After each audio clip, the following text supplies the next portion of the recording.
Seja bem-vindo, eu sou Mário Sobral e o Jornal Segurito já está no ar. E hoje vamos tentar responder a seguinte pergunta: será que é possível descontar do salário do trabalhador o valor do EPI? Já lhe adianto que a resposta é sim, mas bora ver os argumentos legais para isso. Mas antes, bora começar do início. Vamos lá ler o artigo 166 da CLT. E ele diz o seguinte, ó: a empresa é obrigada a fornecer aos empregados gratuitamente equipamento de proteção individual adequado ao risco e em perfeito estado de conservação e funcionamento, sempre que as medidas de ordem geral não ofereçam completa proteção contra o risco de acidentes e danos à saúde dos empregados. Então, a empresa tem que fornecer de forma gratuita. Isso está escrito nesse artigo 166 da CLT e também está lá no NR6. Se você pegar NR6, vai ter lá também o item 6.3 falando sobre isso. Tá. E como é que eu posso então descontar? Aí você tem que ir lá para o artigo 462 da CLT, que não é no capítulo 5 que a gente está acostumado a ler. Por isso que é importante ler um pouquinho mais da CLT. Mas deixa eu ler aqui para você. Ao empregador é vedado efetuar qualquer desconto nos salários do empregado, salvo quando este resultar de adiantamentos, dispositivo de lei ou de contrato coletivo. Aparentemente não tem nada, né? Mas bora continuar.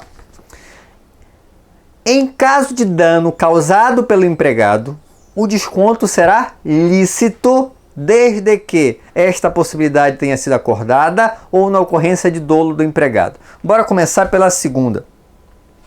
Se o empregado teve a intenção, não há desculpa.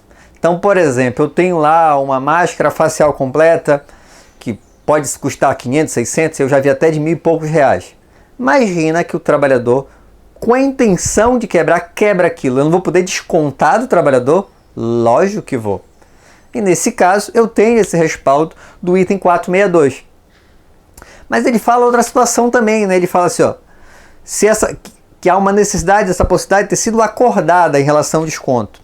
Então, o que nós devemos fazer? Nós vamos entregar o EPI, e aí na cautela do EPI, onde você coloca lá, vai ter a assinatura do trabalhador, você vai colocar um texto similar a esse aqui, ó. Recebi da empresa fulano de tal, os EPIs abaixo relacionados, que são fornecidos gratuitamente, nos termos do artigo 66 da CLT, item 6.2 da NR6, portaria 3.214/78. Até aí tudo bem. Só que, em caso de inutilização por uso inadequado ou extravio por minha culpa, autorizo descontar do meu salário o valor do referido material e que estarei efetuando a devolução de todos no ato da minha demissão. Porque se o trabalhador perde ou danifica, ele tem uma responsabilidade para aquilo. Lógico, isso vai depender muito de bom senso da empresa. Digamos que o trabalhador perde um protetor auricular, que custa R$2, R$3, tem alguns até mais barato. Você vai descontar isso só se for uma coisa com muita frequência. Eu não iria criar problema por causa disso. Agora, se ele quebra, por exemplo, uma máscara autônoma que custa o preço de quase um carro popular, nesse caso, eu vou fazer o desconto, eu vou ter que pensar, vou ter que negociar, porque provavelmente não vai ter nem dinheiro para pagar. Mas é necessário, isso está acordado, ele tem atenção em relação a esse tipo de equipamento. E como você já sabe, todo vídeo eu indico um livro. E hoje eu vou indicar um livro que vai ser bacana para você. Por quê? Porque é um livro digital, tá? Eu até imprimi a capa aqui, ó. É um livro da Comunidade Europeia. Então é o Guia Indicativo de Boas Práticas para a Aplicação da Diretiva 2003/10 da Comunidade Europeia, Ruído no Trabalho. É um material excelente sobre ruído, tá? Cheio de gravuras, explicações. É muito bom. Então, eu vou colocar no link aí, você vai baixar ele, você vai imprimir para ler. Ou leia na internet mesmo. Só que tem um detalhe. Você tem que ter o hábito, não apenas de baixar esses materiais, tá? Que não adianta de nada você acumular um monte de livros aí que às vezes eu te forneço, coloco lá. Se você entrar lá no meu site, www.jornalsegurito.com, dicas do Sobral, vou ter dezenas de livros lá que você pode baixar. Todos gratuitos. Só que não interessa você fazer isso. Interessa você ler, tá? Então você tem que ler aquele livro. Não estou dizendo que é para você ler todos, mas qual o assunto que você acha que você precisa ter mais conhecimento, que você está precisando no trabalho. Então pega alguns livros e periodicamente, não é hoje, tá? mensalmente, se você conseguisse ler um livro por mês, já seria bom. Por exemplo, eu sempre tento ler pelo menos um livro por mês. Tem livros às vezes que são mais densos, mas eu demoro 2, 3 meses até. Mas eu não leio apenas segurança do trabalho. Todo mês eu leio uns 2 ou 3 livros não relacionados a segurança do trabalho também. Então, mas de segurança do trabalho, o tempo todo está aí com o livro fazendo leitura. E esse, como é um livro mais fácil, recomendo que você comece por ele. Tá? E o que ele fala? Como a gente está falando de EPI, ele vai falar aqui sobre proteção com protetor auricular. Ele fala sobre o ruído, né? Então olha aqui, ó. Se o uso do EPI for necessário, os protetores auditivos têm de ser usados qualquer que sejam as circunstâncias para que os trabalhadores beneficiem-se de uma proteção auditiva efetiva. Até aí tudo bem. Mas por que isso?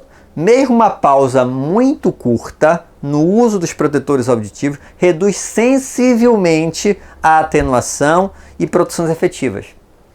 O quadro seguinte dá exemplo de proteção efetiva para diferentes períodos passados sem proteção auditiva, durante um dia de trabalho de 8 horas. Então ele faz aqui um estudo de um determinado protetor. E olha lá, esse determinado protetor, ele atenua 30 decibéis se você usar por 8 horas.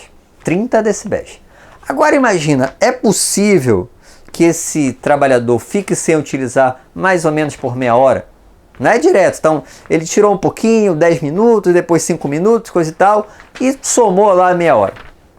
Tá? Olha o que acontece aqui se eu pegar pela tabela. Se ele não utilizar por apenas 24 minutos, não é nem meia hora, não são nem 30 minutos. Se ele não utilizar por apenas 24 minutos, a atenuação cai apenas para 13. Lembra que eu falei que a atenuação desse protetor que eles verificaram era 30 decibéis? Então você percebe que o uso, essas pausas de uso, esses usos apenas de um pedacinho que sem usar, acaba com a eficiência do protetor. E é por isso que EPI sempre vai ser o último meio que a gente vai usar para manter a segurança do trabalhador. Porque, primeiro, é desconfortável, realmente é desconfortável.